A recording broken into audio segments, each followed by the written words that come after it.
Hello दोस्तों, कैसे हैं आप लोग। उम्मीद करते हैं कि आप लोग अच्छे होंगे, स्वस्थ होंगे। आज जो हम लेके आए हैं आप लोग के लिए ये लुसेंट का फिजिक्स लेक्चर नंबर 10 है। अगर आप लोग 1 से लेकर 9 तक लेक्चर नहीं देखे हैं तो जाकर देख लीजिएगा। हम काफ़ी एक्सप्लेन किए हैं और इस बात की आपको गारंटी देते हैं कि आप अगर मेरे चैनल को सब्सक्राइब किए हैं तो आपके उम्मीद पर हम बिल्कुल ही खरे उतरेंगे। क्योंकि आप लोग मुझे अपना कीमती समय दे रहे हैं और आपके कीमती समय को हम ऐसे वेस्ट नहीं होने देंगे। ओके देन, तो समझते हैं, ध्यान से स्टार्ट करते हैं। देखिए, आज का टॉपिक है चुंबकत्व। उसके बाद जो है हम आवर्त गति के बारे में भी पढ़ेंगे। ओके, समझते हैं ध्यान से। तो चुंबकत्व जो है ये कहते किसको हैं, पहले वो देख लेते हैं। देखिए, चुंबकत्व कहते किसको हैं। देखिए, प्रकृति में पाए जाने वाला वह पदार्थ, प्रकृति में पाए जाने वाला वह पदार्थ, ठीक है, जिसका विशिष्ट गुण जो है लोहा, कोबाल्ट, निकेल, ठीक, क्या बोले, लोहा, कोबाल्ट, निकेल, ये सब आदि पदार्थ को आकर्षित करे, अपने और आकर्षित करे, उसे क्या बोलते हैं, चुंबकत्व बोलते हैं। ठीक है, क्या बोलते हैं, चुंबकत्व बोलते हैं। मतलब प्रकृति में पाए जाने वाला जो भी पदार्थ हैं, अगर कोई पदार्थ अपनी ओर आकर्षित कर रहा है तो वो क्या है, तो चुंबकत्व है, उसे चुंबकत्व गुण बोल सकते हैं। ओके, यहाँ तक कोई दिक्कत नहीं है। अब धीरे धीरे जो है हम आगे बढ़ने का प्रयास करते हैं। देखिए, चुंबक जो होते हैं ये 2 प्रकार के होते हैं। चुंबक कितने प्रकार के होते हैं, 2 प्रकार के होते हैं। एक होते हैं प्रकृति में जो पाए जाते हैं और एक जो होते हैं वो कृत्रिम रूप से बनाया जाता है। ठीक है, प्रकृति मतलब क्या हो गया, जो जैसे कि हम लोग के हवा के माध्यम से मिलता है ना, नाइट्रोजन मिलता है, ऑक्सीजन मिलता है, प्रकृति हो गया। तो इसी प्रकार जो है कृत्रिम अब क्या हो गया, तो कृत्रिम का अर्थ ये हो गया जो मानव द्वारा तैयार किया गया हो, हम लोग के द्वारा तैयार किया गया हो, मानव द्वारा तैयार किया गया हो, उसे क्या बोलेंगे, कृत्रिम। तो चुंबक को 2 भागों में बांटा गया है।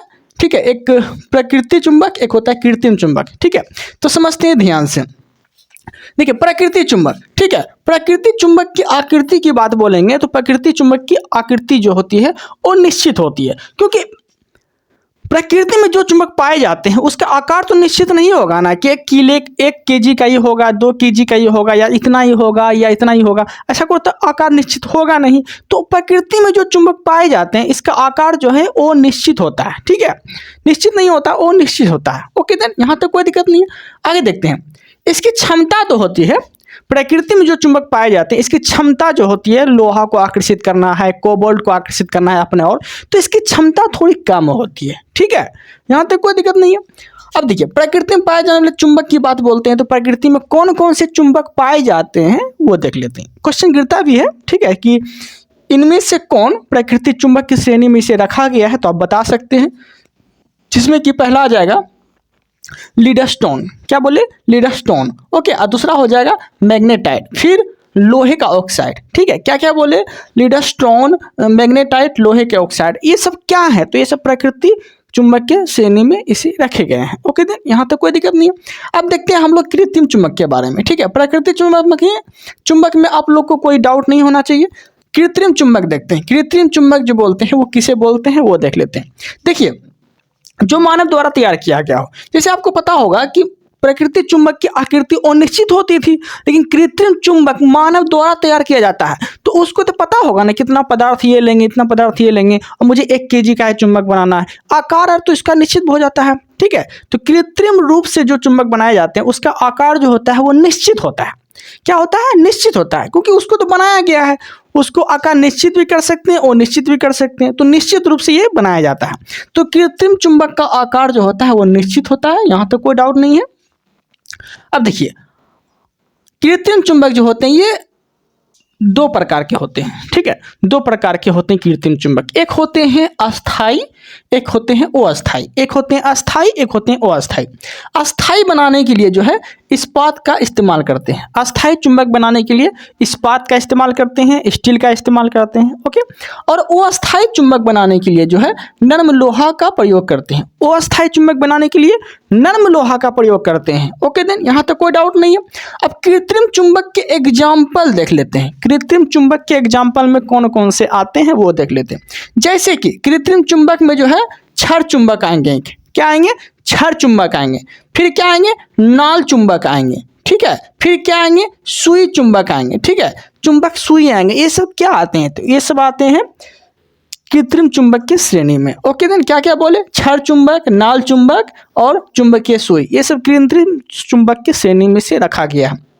ओके, अब देखिए, अब हम जो देखने वाले हैं वो कृत्रिम चुंबक तो देख लिए, अब हम देखने वाले हैं चुंबकीय क्षेत्र। ठीक है, चुंबकीय क्षेत्र, चुंबकीय क्षेत्र किसे बोलते हैं वो देख लेते हैं। देखिए चुंबकीय क्षेत्र किसे बोलते हैं, किसी चुंबक के चारों ओर चुंबकीय प्रभाव अगर होता है, यदि ये चुंबक है, यदि एक चुंबक है, ओके, और चुंबक के चारों ओर किसी क्षेत्र का जब प्रभाव हो रहा है, गन ऐसे क्षेत्र का कोई प्रभाव हो रहा है, उसे क्या बोलेंगे, उसे बोलेंगे चुंबकीय क्षेत्र।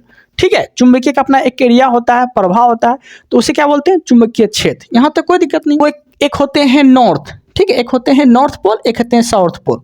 ठीक है, एक होते हैं नॉर्थ पोल, एक होते हैं साउथ पोल। तो चुंबक में दो पोल होते हैं, ठीक है, लेकिन ये चुंबक को अगर साउथ और नॉर्थ हो गया तो इसको हम काट के दो भाग में बांट देंगे, छोटा कर देंगे, तो क्या साउथ और नॉर्थ पोल क्या खत्म हो जाएगा? ये खत्म नहीं होगा, बल्कि ये बना रहेगा। ठीक है, ये बना रहेगा। इसका परमाणु जो संख्या होता है हमेशा मतलब असंख्य होता है। ये नॉर्थ और साउथ जो है हमेशा बना ही रहता है। ओके, इसे खत्म नहीं किया जा सकता है। ओके, इसका प्रभाव हमेशा रहता है। और देखिए, और आपसे क्वेश्चन क्या पूछेगा कि चुंबक जो होते हैं, चुंबक का प्रभाव जो होता है ज़्यादा किस और होता है, ज़्यादा किस और होता है? तो आप क्या बोलेंगे, नॉर्थ और साउथ पोल पे जो है चुंबक का प्रभाव ज़्यादा होता है। क्या होता है, नॉर्थ और साउथ पे जो है चुंबक का प्रभाव ज़्यादा होता है। ये देखिए यहाँ पे लिख दिए हैं, सबसे ज़्यादा प्रभाव जो है चुंबक का नॉर्थ और साउथ मतलब किनारे में होता है। बीच में सबसे कम प्रभाव होता है, बीच में सबसे कम प्रभाव होता है। तो क्वेश्चन पूछेगा कि सबसे कम प्रभाव कहाँ होता है, तो बीच में, मध्य में, सबसे ज़्यादा नॉर्थ और साउथ पोल में, किनारा साइड। ओके देन, कोई दिक्कत नहीं है। अब देखते हैं आगे, आगे क्वेश्चन पूछेगा आपसे, आगे क्वेश्चन पूछेगा कि चुंबकीय क्षेत्र, चुंबकीय क्षेत्र का मात्रक क्या होता है? तो चुंबकीय क्षेत्र का जो मात्रक होता है वह होता है टेस्ला। ठीक है, चुंबकीय क्षेत्र का मात्रक वह टेस्ला होता है। ठीक है, लेकिन सीजीएस अगर मात्रक पूछ लिया अगर आपसे, सीजीएस मात्रक क्या होता है चुंबकीय क्षेत्र का, सीजीएस मात्रक क्या होता है, तो आप बोल सकते हैं गॉस। चुंबकीय क्षेत्र का सीजीएस मात्रक गॉस होता है। ठीक है, यहाँ तक कोई दिक्कत नहीं है। और चुंबकीय क्षेत्र का ऐसा ही मात्रक टेस्ला होता है। ठीक है, तो चुंबकीय क्षेत्र का ऐसा ही मात्रक बोलेगा तो टेस्ला, और चुंबकीय क्षेत्र का सीजीएस मात्रक बोलेगा तो गॉस। अब देखिए, एक टेस्ला बराबर कितना होता है, तो 10 पे पावर 4 गॉस होता है।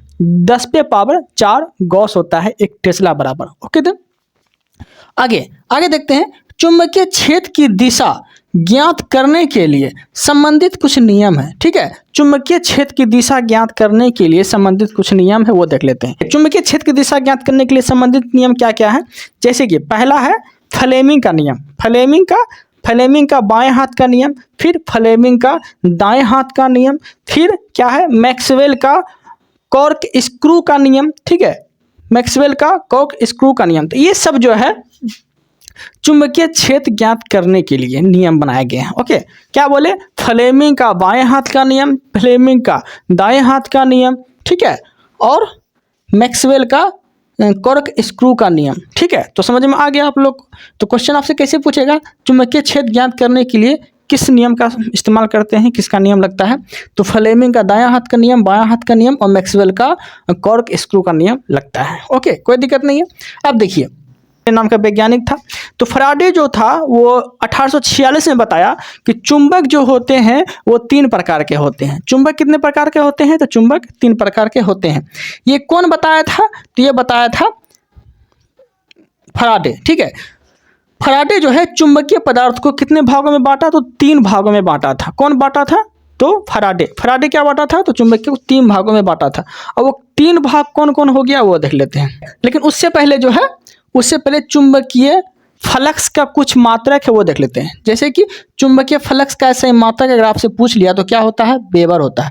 चुंबकीय फ्लक्स का ऐसा मात्रक वेबर होता है। सीजीएस मात्रक बोल दिया तो मैक्सवेल हो जाएगा। ठीक है, चुंबकीय फ्लक्स का सीजीएस मात्रक मैक्सवेल और चुंबकीय फ्लक्स का ऐसा ही मात्रक वो हो जाएगा वेबर। ओके देन, आगे तो फैराडे क्या बताया था, फैराडे 1846 में जो है चुंबक पदार्थ को 3 भागों में बांटा था। वो कौन कौन था, तो आइए देख लेते हैं। पहला था प्रतिचुंबकीय, तो पदार्थ को 3 भागों में जब बांटा, कब बांटा, 1846 में बांटा था। कौन बांटा था, तो फैराडे नाम का वैज्ञानिक था, वो बांटा था। ओके, पहला बांटा प्रतिचुंबकीय। अब देखिए प्रतिचुंबकीय क्या होता है। प्रतिचुंबकीय का अर्थ यह हो गया कि प्रतिकर्षित। ठीक है, प्रतिचुंबकीय मतलब प्रतिकर्षित, मतलब कि कहने का अर्थ ये हो गया। देखिए, हम आपको ऐसे समझाने का प्रयास करते हैं। ठीक है, आपको ना 3 टाइप का दोस्त मिलेगा, ठीक है। 3 टाइप का आपको दोस्त मिलेगा। एक दोस्त मिलेगा जो हमेशा दूरे रखते होंगे उसको, तुम हमसे दूरे रहो, तो वही हो गया प्रतिचुंबकीय। तुम हमेशा दूरे रहो, तो प्रतिचुंबकीय में दूर रखता है, दूर भगाता है, ठीक है। प्रतिचुंबकीय में दूर भगाता है, जैसे कि सोना, चांदी, पारा, जस्ता, जल, तांबा, बिस्मत, हीरा, नाइट्रोजन, NaCl, ये सब क्या उदाहरण है? तो प्रतिचुंबकीय का उदाहरण है। सोना चिपकता है, चुंबक में नहीं चिपकता है। चांदी चिपकता है, चुंबक में नहीं चिपकता है। पारा नहीं चिपकता है, दूर भगाता है, दूर रखता है, तो ऐसे क्या बोलते हैं? प्रतिचुंबकीय बोलते हैं। क्या बोलते हैं? प्रतिचुंबकीय बोलते हैं। ओके, तो दोस्त को आप दूरे भगाइए, दूरे भगाते हैं, ठीक है। जो खराब दोस्त होता है उसको दूरे रखते हैं, तो हो गया प्रतिचुंबकीय। इस तरह से समझाने का प्रयास करते हैं। तो आपको क्या बताए? 3 तरह का दोस्त होता है। एक होता है जो हमेशा दूरे रखते होंगे उसको, ठीक है। और एक होता है थोड़ा मोड़ा रखते होंगे कलोज के, और कभी कभी बात उत कर लेते हैं, थोड़ा मोड़ा। और थोड़ा मोड़ा कलोज रखते हैं तो उसे क्या बोलेंगे? अनुचुंबकीय। क्या बोलेंगे? अनुचुंबकीय। तो थोड़ा मोड़ा चिपकेगा, थोड़ा मोड़ा चिपकेगा, तो वही बात है। चुंबक में जो थोड़ा आकर्षित जो होता है उसे क्या बोलते हैं? अनुचुंबकीय श्रेणी में उसे रखा जाता है। जैसे कि सोडियम चुंबक में थोड़ा बहुत चिपकता है, थोड़ा बहुत, ठीक है। क्रोमियम चुंबक में थोड़ा बहुत चिपकेगा, मैग्नीज थोड़ा बहुत चिपकेगा, एल्युमिनियम, ऑक्सीजन, ये सब क्या है? तो थोड़ा बहुत चिपकेगा। तो उसे किस श्रेणी में रखते हैं? तो अनुचुंबकीय श्रेणी में रखते हैं। कोई दिक्कत नहीं है, कोई डाउट नहीं होना चाहिए यहाँ तक। अब देखिए, अनुचुंबकीय आपको पहचानने का तरीका बताते हैं। जैसे कि सोडियम में M लगा है, यम हो गया, तो यम का मतलब हो गया अनुचुंबकीय श्रेणी में ये सब आते हैं। क्रोमियम यम लग गया, मतलब कि अनुचुंबकीय श्रेणी में इसे रखे हैं। एल्युमिनियम यम मतलब यम लग गया, तो इसे अनुचुंबकीय श्रेणी में रखते हैं। ओके, तो आपको जो है ज्यादातर यम अगर दिखेगा ना, तो अनुचुंबकीय श्रेणी में आप रख सकते हैं। ओके, रख सकते हैं। अगर नहीं आपको समझ में आए, लगे कि क्या मारे, प्रतिचुंबकीय मारे कि अनुचुंबकीय मारे, तो कुछ नहीं देखिएगा कि अगर यम लगा है तो आप अनुचुंबकीय मार के निकाल सकते हैं। ओके, अगर आपको कुछ नहीं आता है तब ये अपवाद में है। ओके, और एक बात और, एक दो और पूछेगा आपको जो कि अपवाद में, जैसे कि ऑक्सीजन यम नहीं लगा है तो आप ऑक्सीजन लगा सकते हैं। मैग्नीज यम नहीं लगा फिर भी आप ऑक्सीजन लगा सकते, फिर भी आप अनुचुंबकीय लगा सकते हैं। जैसे क्या बोले, ऑक्सीजन तो आप अनुचुंबकीय लगा सकते हैं, ठीक है। मैग्नीज अनुचुंबकीय लगा सकते हैं। तो कुछ में देखिए यम नहीं लगा है, ठीक है, तो आप अनुचुंबकीय लगा सकते हैं। तो हम उसके लिए बोले कि जो जिसमें यम लगा हो, जिस व्यक्ति को कुछ नहीं पता है क्या लगाएं, प्रतिचुंबकीय लगाएं कि लौ चुंबकीय लगाएं, ठीक है। तो जहां वो देखे कि यम लगा है तो इसमें आप क्या लगा सकते हैं? अनुचुंबकीय श्रेणी में उसे रख सकते हैं, ठीक है। ये आप बाद में है, नहीं समझ में आए तब आप लगा सकते हैं। ओके, ऐसा नहीं है कि पूरी यम वाला आता है। ओके, लेकिन यम थोड़ा बहुत जो है, मतलब 80% आपको अगर यम दिखे तो आप लगा सकते हैं अनुचुंबकीय। ओके, आप देखिए लौ चुंबकीय किसे बोलेंगे वो देख लेते हैं। लौ चुंबकीय का मतलब हो गया पास। तो आपको क्या बताए? 3 तरह का आपका दोस्त है। एगो दूरे भगाते हैं, सबसे दूर रखते हैं उसको, तो उसे किस में रखे थे? उसे रखे थे प्रतिचुंबकीय, प्रतिकर्षित, दूर रहो, ठीक है। एगो को रखे थे थोड़ा बहुत क्लोज रखते थे, उसे क्या बोलते थे? अनुचुंबकीय। और एगो जो है पूरा क्लोज रखते हैं, एकदम बैठा के रखते हैं, खाते हैं, पीते हैं, साथ घूमते हैं, ठीक है, जिगरी जिसे बोलते हैं, लंगोटिया यार। ओके, तो उसे बोलते हैं लौ चुंबकीय, मतलब हमेशा पास, मतलब जो हमेशा चिपका रहे। तो चिपकने वाला जो ज्यादा चिपका के रखे उसे किस श्रेणी में रखते हैं? तो लौ चुंबकीय श्रेणी में उसे रखते हैं। जैसे कि लोहा कितना जल्दी चिपकता है चुंबक में, इसे लौ चुंबकीय श्रेणी में रखते हैं। निकेल चिपकता है पूरा लोहा में, तो इसे लौ चुंबकीय श्रेणी में रखते हैं। लोहा, इस्पात, स्टील, इस्पात देखते हैं कितना जल्दी चिपकता है चुंबक में, तो इसे लौ चुंबकीय श्रेणी में रखते हैं। ओके, कोई डाउट नहीं होना चाहिए आप लोग को। तो तीनों भागों में कौन बांटा था? तो फराडे बांटा था। अब फराडे कब बांटा था? तो 1846 में बांटा था, ठीक है। यहाँ तक कोई डाउट नहीं है। अब जो है हम लोग आगे देखते हैं। ओके, अब देखिए डोमेन संख्या एक आपसे पूछेगा। डोमेन संख्या क्या होता है वो देख लें। तो देखिए जितने भी आपको लौ चुंबकीय पदार्थ होते हैं, या फिर देखने मिलेंगे आपको, तो एक प्रकार से परमाणु होते हैं। क्या होते हैं? परमाणु होते हैं, ठीक है। और प्रत्येक परमाणु में असंख्य परमाणु संख्या होते हैं, ठीक है। प्रत्येक परमाणु में असंख्य परमाणु संख्या होते हैं, और उसी को क्या कहा जाता है? तो उसी को कहा जाता है डोमेन संख्या, ठीक है। कहते हैं डोमेन संख्या उसी को कहते हैं। क्या बोले? प्रत्येक लौह पदार्थ में एक परमाणु होते हैं और वही परमाणु में असंख्य परमाणु होते हैं, तो उसे बोलते हैं डोमेन संख्या। और एक डोमेन संख्या बराबर क्या होता है, तो 10 पे पावर 18 से 10 पे पावर 21 होता है। 10 पे पावर 18 से 10 पे पावर 21 होता है एक डोमेन संख्या। कितना बोले, 10 पे पावर 18 से 10 पे पावर 21 होता है। ओके, जो केवल आपको चुंबकीय पदार्थ में देखने को मिलेगा। याद रखिएगा, क्वेश्चन पूछेगा आपसे कि डोमेन संख्या जो है इन तीनों में से किस में देखने मिलेगा। ठीक है, प्रतिचुंबकीय में, लौह चुंबकीय में, अनुचुंबकीय में, तो क्या लगाएंगे आप, लौह चुंबकीय में डोमेन संख्या आपको देखने को मिलेगा। ओके, कोई दिक्कत नहीं है यहाँ तक आपको। अब देखिए क्यूरी ताप क्या होता है वो देख लेते हैं। क्यूरी ताप क्या होता है, तो क्यूरी ताप ऐसा ताप होता है, क्यूरी ताप ऐसा ताप होता है जो लौह चुंबकीय से, जो लौह चुंबकीय से अनुचुंबकीय बना दे, लौह चुंबकीय से अनुचुंबकीय बना दिए। जैसे कि कोई चिपकने वाला पदार्थ है, कोई चिपकने वाला पदार्थ है, उसको क्या किए, जैसे लोहा में चिपकने वाला है वो पदार्थ, तो लौह चुंबकीय से अनुचुंबकीय, मतलब जो पूरा चिपकता था उसे लौह चुंबकीय से निम्न रखते थे। अब जो है गरमा दिए क्यूरी ताप पे, उसके ले आए, उसको हम क्यूरी ताप पे ले आए। ठीक है, तो अब जो है पूरी तरह से वो नहीं चिपकेगा। अब जो है गरमाने से, जैसे कि आपको पता ही होगा कि लोहा चुंबक को गरमाने से उसका चुंबकत्व खत्म हो जाता है। ठीक है, तो गरमाने से क्या होगा, उसका चुंबकत्व खत्म हो जाता है, लेकिन थोड़ा बहुत खत्म हो जाता है। ठीक है, तो वही बात हो गया कि लौह चुंबकीय से अनुचुंबकीय बनाने की विधि को ही क्या बोला जाता है, क्यूरी ताप बोला जाता है। क्या बोला जाता है, क्यूरी ताप बोला जाता है। ओके देन, यहाँ तक कोई दिक्कत नहीं है, उम्मीद है कि आप लोगों को समझ में आ गया होगा। अब देखिए निकेल का क्यूरी ताप कितना होता है, तो 358 डिग्री सेल्सियस होता है। निकेल का क्यूरी ताप 358 डिग्री सेल्सियस होता है। लोहा का क्यूरी ताप कितना होता है, 770 डिग्री सेल्सियस होता है। लोहा का 770 डिग्री सेल्सियस, तो क्यूरी ताप बोलेगा लोहा का, तो क्या बोलेंगे, क्यूरी ताप तो 770 डिग्री सेल्सियस। कोबाल्ट का क्यूरी ताप बोलेगा तो क्या बोलेंगे, तो 1121 degree Celsius. 1121 degree Celsius cobalt का, लोहा का 770 डिग्री सेल्सियस, निकेल का 358 डिग्री सेल्सियस होता है क्यूरी ताप। जो कि क्या होता है, लौह चुंबकीय पदार्थ से अनुचुंबकीय पदार्थ का गुण आ जाए, लौह चुंबकीय पदार्थ से अनुचुंबकीय पदार्थ का गुण आ जाए तो उसे क्या बोलते हैं, उसे बोलते हैं क्यूरी ताप, उसे बोलते हैं क्यूरी ताप। जैसे कि देखिए यहाँ आपको समझाने का प्रयास करते हैं। देखिए लोहा निकेल कोबाल्ट, यहाँ है ना, लोहा निकेल कोबाल्ट है ना, तो पहले क्या था, पहले क्या था, ये लौह चुंबकीय पदार्थ था, लेकिन अब क्या किया, इसको क्यूरी ताप इतना डिग्री सेल्सियस पे इसको गरमा दिए। ठीक है, गर्म कर दिए। ओके, तो 300 निकेल को 358 डिग्री सेल्सियस पे अगर गर्म कर देंगे तो वो लौह चुंबकीय पदार्थ से क्या बन जाएगा, अनुचुंबकीय पदार्थ बन जाएगा। ठीक है, तो क्यूरी ताप जो है लौह चुंबकीय पदार्थ से अनुचुंबकीय पदार्थ बना देता है, अगर क्यूरी ताप पे अगर गरमा दिए आप तब। ओके, कोई दिक्कत नहीं, उम्मीद है कि आप लोग अच्छे से यहाँ तक कोई डाउट नहीं हुआ होगा। कोई डाउट रहता है तो आप कमेंट कर सकते हैं, बता सकते हैं। ओके, तो ये मेरा टॉपिक था चुंबकत्व का, ये हम अच्छे से पढ़ा दिए।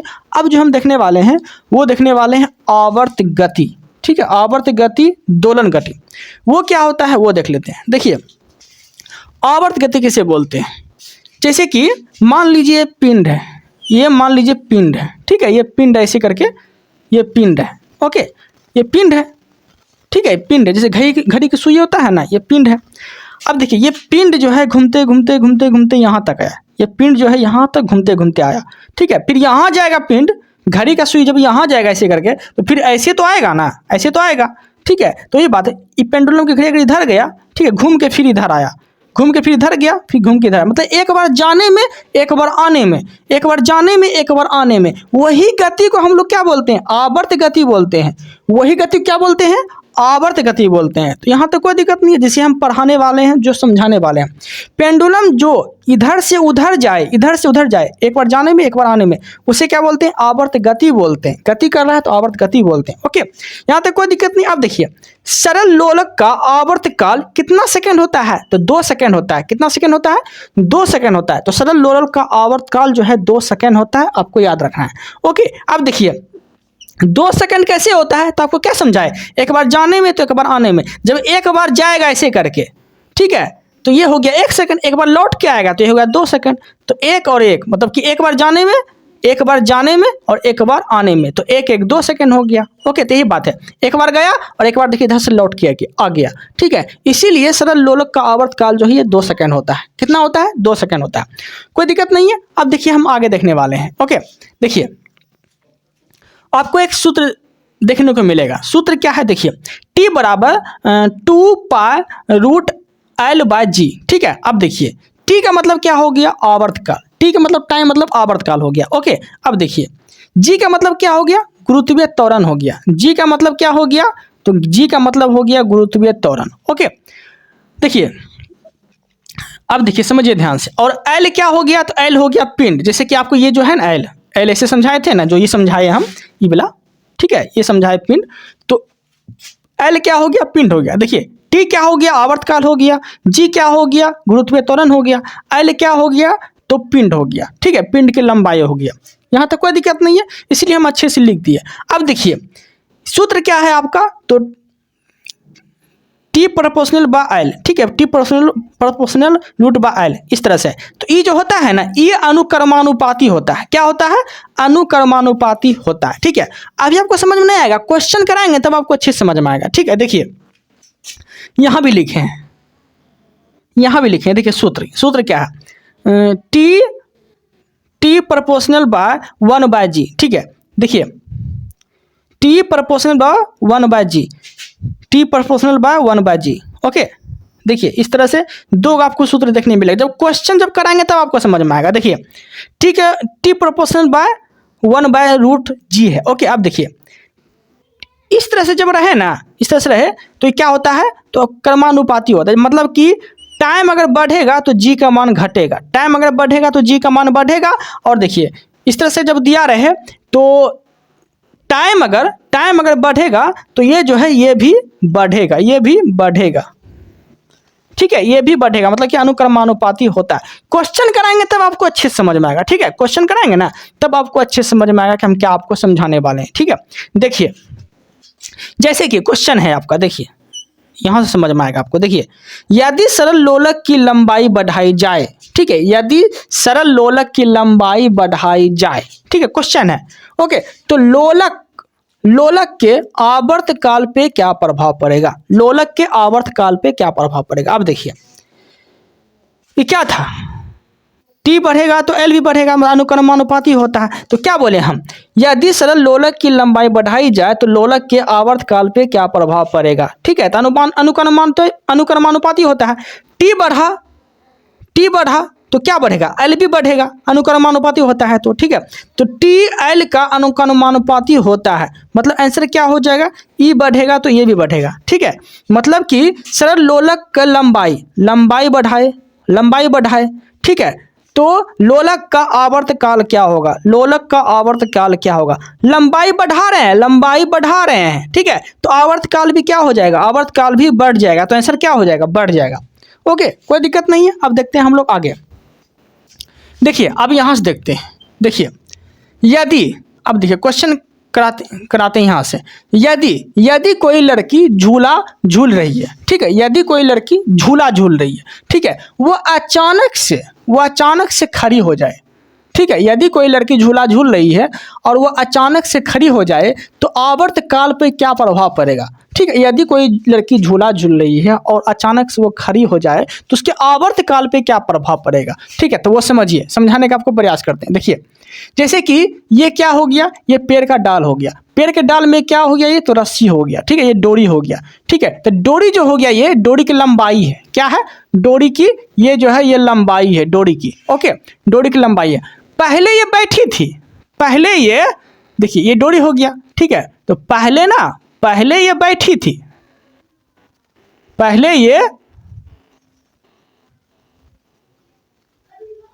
पहले जो है ये बैठी थी, पहले ये बैठी थी, लेकिन अब ये खड़ा हो गया। तो बैठी थी तो इसका डोरी जो था ये छोटा था, मतलब डोरी जो था इसके लंबाई में ये डोरी जो है, देखिए जब ये बैठी थी, देखिए यहाँ पे देखिए, जब ये बैठी थी तो ये जो डोरी है ना, डोरी तो इसका लंबाई जो है ये ज़्यादा था, लंबाई बहुत ज़्यादा था। लेकिन देखिए अब ये खड़ी हो गया तो यहाँ से देखिए, यहाँ और यहाँ से देखिए लंबाई ये क्या हो गया, घट गया। देखिए डोरी की लंबाई खड़ी होने पे कम हो गया, डोरी की लंबाई खड़ी होने पे कम हो गया, मतलब कि लंबाई कम हो गया। हम क्या बताए थे आपको कि लंबाई बढ़े या लंबाई घटे, ठीक है, दोनों का जो है आवर्तकाल पे सीधा प्रभाव पड़ता है। ठीक है, तो वही देखिए अब देखिए लंबाई घट गया, डोरी की जो है खड़ी होने पे क्या हुआ, ये डोरी की देखिए बैठी थी तो यहाँ से देखिए यहाँ से यहाँ तक लंबाई देखिए ज़्यादा है, यहाँ से तक लंबाई ज़्यादा है, लेकिन अब देखिए खड़ा हो गया तो यहाँ से यहाँ तक का जो लंबाई है ये क्या हो गया, छोट मतलब कम हो गया। तो डोरी की लंबाई खड़ी होने पे क्या हो गया, कम हो गया। और सूत्र क्या था, T proportional by under root by L था, ठीक है। एल मतलब क्या होगा, लंबाई। देखिए तो हम क्या बोले थे, अनुक्रमानुपाती होता है, ठीक है। मतलब कि लंबाई बढ़ेगा तो वो भी बढ़ेगा, लंबाई घटेगा तो आवर्तकाल भी घटेगा। तो लंबाई गया कम तो आवर्तकाल भी क्या हो जाएगा, कम। आवर्तकाल भी क्या हो जाएगा, कम। तो क्वेश्चन क्या बोला था, यदि लड़की झूला झूल रही है, वह अचानक से खड़ी हो जाए तो आवर्तकाल पे क्या प्रभाव पड़ेगा, कम हो जाएगा, ठीक है। क्योंकि खड़ी होने से डोरी की जो लंबाई था वो कम हो गया, इसीलिए आवर्तकाल पे क्या प्रभाव पड़ेगा, तो आवर्तकाल जो है ये कम हो जाएगा। Okay then. अब देखिए आवर्तकाल जब कम हो जाएगा, टाइम कम लग रहा है, तो मतलब समझ रहे हैं, वहाँ ऐसे झूला झुला रहे हैं, आवर्तकाल जब कम लगेगा, टाइम जब कम लगेगा तो गति क्या होगा, तेज होगा। गति तो तेज होगा ना, चाल तो उसका तेज हो गया। तो वही बात बोला गया है कि आवर्तकाल जब कम हो जाता है तो झूला क्या हो जाएगा, तेज हो जाएगा, ठीक है। कोई डाउट नहीं होना चाहिए। अब देखिए आगे दूसरा क्वेश्चन कराते हैं। झूला झूलते समय जो है लड़की के बगल में कोई अन्य लड़की बैठ जाए तो आवर्तकाल पे क्या प्रभाव पड़ेगा। अब देखिए कोई लड़की पहले एगो बैठ के झूला झूल रही थी। पहले जो है देखिए ये छोटिया पहले एगो झूला झूल रही है, छोटिया, ठीक है। अब देखिए इसके बगल में एक और सहेली आई, बकलोलिया, ठीक है, आई। अब ये सहेली आई तो हम क्या बोलती है सहेली कि हम भी बैठ के झूलेंगे, हमू बैठबो। बोला कि नहीं टूटी तो झूला, नहीं मैं बैठबो, तो ठीक है बैठ, टूटतो तो बुझिया। तो उसके बाद जो है एक सहेली आके और जाके बैठ जाती है, ठीक है। पहले एक सहेली झूल रही थी, ठीक है, कोई एक सहेली झूल रही थी, ठीक है। अब जो है एक और सहेली आ जाती है, वो भी बैठ के यहाँ झूलने लगती है, झूल रही है, ठीक है। तो अब देखिए अब क्या बोला कि आवर्तकाल पे क्या प्रभाव पड़ेगा। आप समझिए, देखिए बैठने से द्रव्यमान बढ़ा, मतलब क्या बढ़ा, बैठने से क्या बढ़ा, द्रव्यमान बढ़ा। क्या बढ़ा, द्रव्यमान बढ़ा, मतलब कि भार बढ़ा। क्या बढ़ा, भार बढ़ा, ठीक है। अब देखिए तो कोई प्रभाव नहीं पड़ेगा, भार पड़ने पे जो है कोई प्रभाव नहीं पड़ेगा, क्योंकि फार्मूला में जो फार्मूला हम लिखाए थे, ठीक है, क्या क्या फार्मूला निकाले, टी बराबर two pi under root l by g लिखाए थे ना। जी का मान हो गया गुरुत्वीय त्वरण, ठीक है। लेकिन यहाँ हम क्या बोले, फार्मूला में कहीं भी द्रव्यमान का जिक्र हुआ है, द्रव्यमान का जिक्र तो नहीं हुआ है, भार का जिक्र तो नहीं हुआ है, ठीक है। इसीलिए भार बढ़ाने से जो पहले एक लड़की झूल रही थी, एक और जाके बैठ गई, मतलब कि द्रव्यमान बढ़ गया, मतलब भार बढ़ गया, ठीक है। तो क्या प्रभाव पड़ेगा, कोई प्रभाव नहीं पड़ेगा, ठीक है। जितना टाइम में एगो लड़की झूल के पीछे जा रही थी, उतने ही टाइम में जो है दो लड़की बैठ जाएगी तो भी जो है उतने ही पीछे जाएगी, ठीक है। तो भार बढ़ाने से आवर्तकाल पे कोई प्रभाव नहीं पड़ेगा, सीधी सी बात है, भार बढ़ाने से आवर्तकाल पे कोई प्रभाव नहीं पड़ेगा। ओके, अब देखिए आगे एक क्वेश्चन और, सरल लोलक को उपग्रह पर ले जाए तो उपग्रह, देखिए सरल लोलक को उपग्रह पर ले जाए तो आवर्तकाल पे क्या प्रभाव पड़ेगा, ठीक है। सरल लोलक को उपग्रह पे ले जाएंगे तो आवर्तकाल पे क्या प्रभाव पड़ेगा। देखिए एक बात और याद रखिएगा कि उपग्रह शब्द आ जाए तो हमेशा याद रखिएगा जी का मान जो होता है वो जीरो होता है, जी का मान जीरो होता है, ठीक है। तो प्रारंभ में नीचे से ऊपर गया, तो क्या बोला कि सरल लोलक को उपग्रह पर ले जाए तो आवर्तकाल पे क्या प्रभाव पड़ेगा। तो आवर्तकाल जो होगा इसका अनंत हो जाएगा। क्या हो जाएगा, इसका आवर्तकाल अनंत हो जाएगा, ठीक है। यहाँ तक कोई दिक्कत नहीं। अब देखिए यहाँ आपको समझाने के और प्रयास करते हैं। देखिए यदि सरल लोलक को पृथ्वी तल से ऊपर ले जाया जाए, तो आवर्तकाल पे क्या प्रभाव पड़ेगा। देखिए पृथ्वी तल से, ये हो गया पृथ्वी, ठीक है, ये हो गया साउथ, एक हो गया नॉर्थ, ठीक है। अब देखिए ऊपर ले जाए तो आवर्तकाल पे क्या प्रभाव पड़ेगा। देखिए सूत्र क्या था, टी बराबर 1/g, इस तरह से था ना। तो आवर्तकाल टाइम बढ़ाएंगे तो आवर्त क्या होगा, मतलब क्या होगा, बढ़ेगा। टी मतलब आवर्तकाल बढ़ेगा, ठीक है। और जी का आवर्तकाल घटेगा। कहने का अर्थ ये हो गया कि यदि ऐसा क्वेश्चन दे, यदि सरल लोलक को पृथ्वी तल से ऊपर ले जाए जाए तो आवर्तकाल पे क्या प्रभाव पड़ेगा, तो आवर्तकाल बढ़ेगा। लेकिन अगर बोल दिया कि जी का मान क्या होगा, तो जी का मान हमेशा घटेगा, ठीक है। जी का मान हमेशा घटेगा। जी का मतलब क्या हो गया, गुरुत्वीय त्वरण का मान हमेशा घटेगा। तो इस तरह से क्वेश्चन अगर पूछे आपसे तो आप अच्छे से बना सकते हैं, ठीक है। कोई डाउट अगर रहता है तो और भी हम अच्छे से समझाने का प्रयास करेंगे। ओके देन, और ज़्यादा का डाउट अगर रहता है, आप लोग को कोई प्रॉब्लम है तो आप कमेंट कर सकते हैं, बता सकते हैं, ठीक है। आप लोग को मेरा कंटेंट अगर अच्छा लग रहा है तो चैनल को सब्सक्राइब कर लीजिएगा ताकि आने वाले कंटेंट आप तक पहुंच सके। Okay then, thank you, thanks for watching.